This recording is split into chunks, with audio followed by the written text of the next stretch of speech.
We were talking about this a little bit earlier on, but I pointed out how they always point the finger at the Rothschilds. The Rothschilds are new money. They've only been around since the 1700s. The Warburgs, as Matt pointed out, are also considered new money, but they've been around for like 800 or 900 years. Paul Warburg is the one who actually wrote the Federal Reserve Charter, and like he's the one who spelled out what the Federal Reserve was actually going to be, not the Rothschilds. And the Warburgs, I believe, like helped create the Rothschilds, if I'm not mistaken. But the Warburgs go back to your point, Jay. The Warburgs go back to Venice, which is where like a lot of the banking cabals from London, they all go back to Venice. Matt is much more read in on that than I am. And before Venice, it was, I believe, the Phoenicians, maybe the Persians. But the point is that you're right that the stuff like these bloodlines do move through these different centers of power throughout history. But even the Warburgs, as Matt points out, are not these like ancient bloodlines. They're considered new money, even though they've been around for 900 years.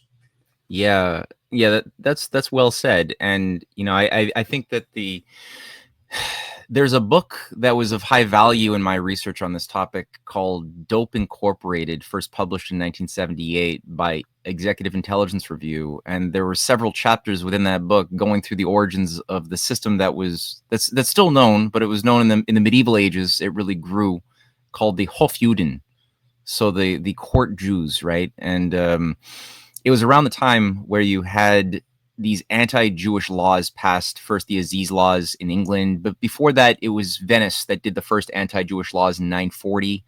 But it spread all over during the course of the Crusades. The anti-Jewish laws were rampant, and this is where the term Shylock, for example, emerged out of that world that people have become more familiar with since Trump recently dropped it in an interview, referring to the Shylocks, the Shylock principle. And Shylock is a character in Shakespeare's play, The Merchant of Venice. Yeah. And within it, he embodies sort of the archetype of this degeneration of a certain type of court, Hof Juden.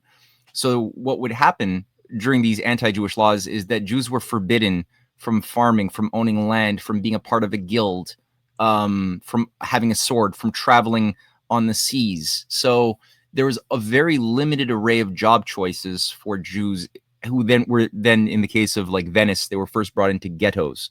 And it's a Venetian Italian word, and Venice was the home of the first Jewish ghettos, where they were told you have to live in this area. If you want to leave this specific district, you have to have like a license to move outside of your allocated district, or else you'll be punished with a variety of punishments. And this went on for many generations. So the only jobs that they could have, they were living in poverty. They couldn't have access to much real education. They couldn't have access to the other schools that the other elites of Europe had access to. They could only really go to synagogue. And even there were, there was an enforcement of a policy that generally didn't favor literacy amongst the masses of Jews. So people were not even able to even read their own Torah. And so you had the job options that were available were the selling of used cloths, of rags. You were allowed to do that, but that was not very lucrative. There's only so far you can climb in the social ladder in that world, or you could be a moneylender. You were allowed to do that. And that was sort of a way to make for a lot of these medieval Jews to get a lot of like riches and influence that they could not have had otherwise. But they were basically doing the dirty work for the nominally Christian Venetian leaders and the higher noble families that would go back to the ancient times, like you were mentioning, the patrician class of Rome being one aspect of this. And because they were Christian, they wouldn't be allowed. It was frowned upon, barred from usury. Yeah, that was very frowned upon. But there's nowhere in the Jewish text that say you can't do it. So the Jews became a useful bagman. They became a useful enforcer, and some who were given assignments as monetary sort of abusers of the victims. They did the job well. They collected taxes, and that's something that many Jews were employed to do even in biblical times. Right?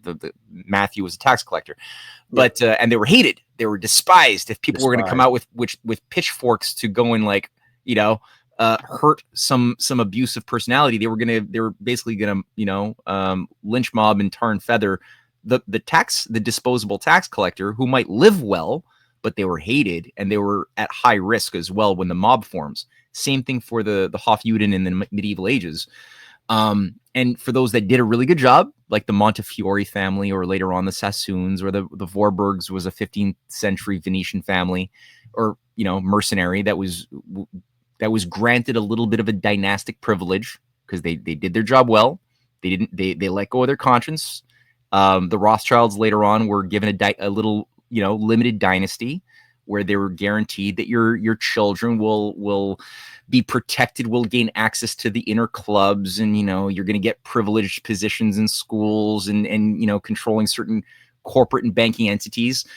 But you're still disposable, and there's still a glass ceiling that you're not allowed to penetrate behind, because when you actually get into the inner sanctum of thinking of a lot of the higher up oligarchs, they really despise the Jews. They see them as like useful, but they don't like them. They think that they're ultimately subhuman and they're totally disposable.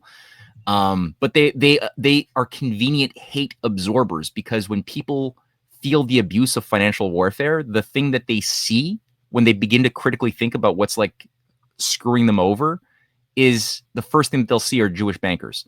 And that's the first thing that they're going to devote their hate to. So that's convenient. But if you go to the higher echelons, you start seeing that there are even the older families, like we were talking about this afternoon, the older English families, the older Italian families, a lot of them are just Vikings. They're the Northmen. That's the Normans. The Normans are it's the name, the other name, the name Normans that came in as the Norman invasion that took over England and brought in feudalism in the 11th century. It comes from Northmen. The Northmen were the Vikings.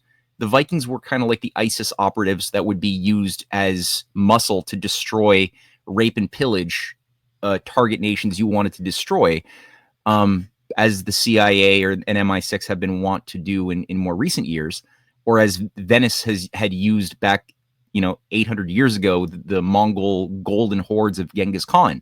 They would provide these brutal creatures intelligence, information, financing, supplies, everything that they needed to go and spread to destroy the enemies of Venice and Genoa.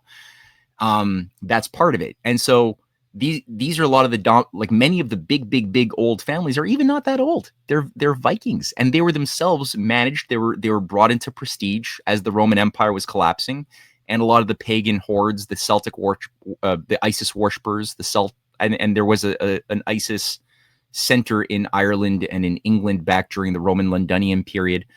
A lot of these groupings were, again, just used. They were given the commission to be the enforcers of the will of the old patrician class that was seeing that their old political power was slipping away as the Western Empire was collapsing. And then they, created certain stories for the Merovingians as their one favored tribe of pagan hordes, the sorcerer kings, that they told, okay, well, we have to legitimize you if you're going to be our muscle, and we're going to give you the license to sort of form a new kingdom against the Ostrogoths and Visigoths and these other Goths that are all sort of vying for territorial control. Well, we have to legitimize you by giving you some form of a sacred story. So we'll say that you're the bloodline of Jesus. That's what we'll say. We'll call you the heirs of the blood of Jesus's babies that he had with Mary Magdalene that settled in the south of France. And then they create a whole story around that. And then they'll say that, we'll have a Priory of Zion, a secret society that's protecting the special bloodlines that will then, and today many European nobility believe that that's what entitles them to the title of the divine right of kings that they think they have access to, is that they have the blood of the Gnostic Jesus flowing through their veins or some shit. So it's they tell lies to themselves. Maybe over time they start believing in their lies, but the old families, like you said, there is a book by Fritz Springmeier, which I think Springmeier is a limited hangout, called Bloodlines of the Illuminati, and it's not bad. I mean, I think that there is a lot of truth as far as mapping out some of the dominant families of Persia, of Egypt, of Italy. I think he was probably given a sort of mapping to popularize in order to satisfy a certain curiosity in the masses, while introducing also a lot of fallacies in his narratives designed to make us more intellectually impotent, which is also what the oligarchy likes to do. The Orsinis being, another one that people like to fixate about, but the Orsinis are also not like making giant decisions, but they get us closer to an actual power structure. But the high priestesses are the key. I think the mystery cults and the continuity of this mystery religion of these core cults that have certain attributes in terms of, that's the thing that people need to focus on. I think that gives a sense of like principle of like, what is the oligarchical principle? How does it organize itself, and how does it project its power over many generations? What does it believe? How does it think of God? How does it think of the laws of nature? What does it think of human nature? And it's sort of like the opposite game. They're kind of like in total defiance of truth of natural law. And they think of God, but they think of an evil God that made them in the evil God's image. They think of man as being thus an evil creature. They don't believe in the soul in that sense. If they do believe, they have their metaphysics is not tied to morality.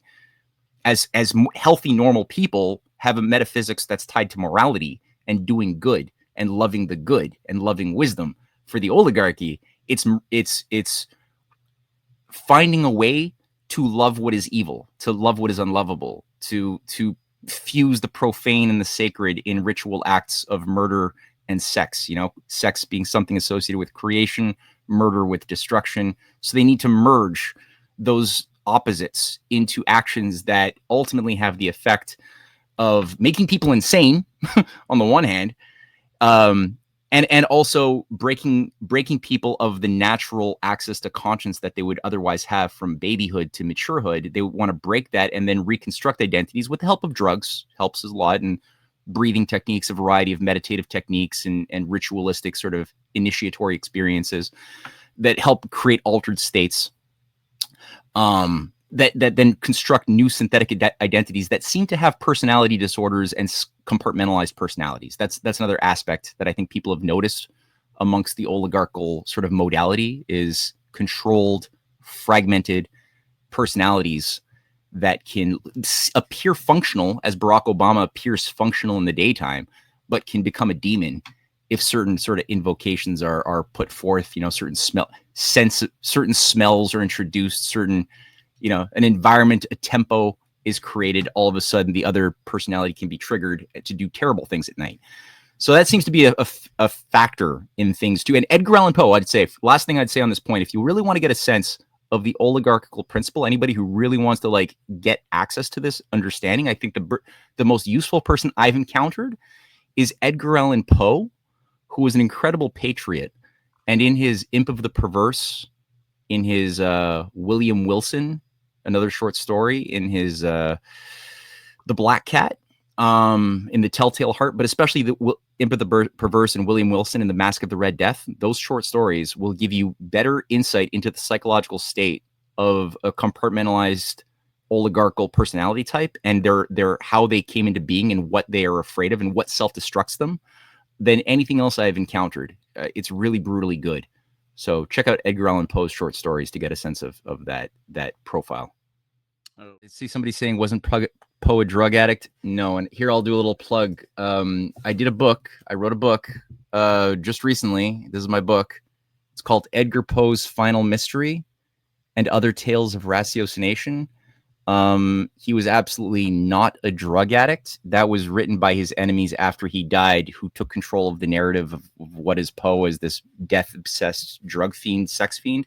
That was his enemies who did that. He himself was a sublime patriot and somebody who was actually operating in American counterintelligence and exposing the role of the oligarchy on many levels. So in that book, Revenge of the Mystery Cults, Volume 3, I go through that story in every aspect of that detail you could imagine. And that's available on my website, along with that Mark Carney documentary, which I'm really hoping people check it out, watch it, share it. It's one thing to make these documentaries. It's another thing to publicize them and get the word out. So if you guys could help, it's in the comments section under this video on Rumble. You can see it there and get access to it and then spread the word. So thank you.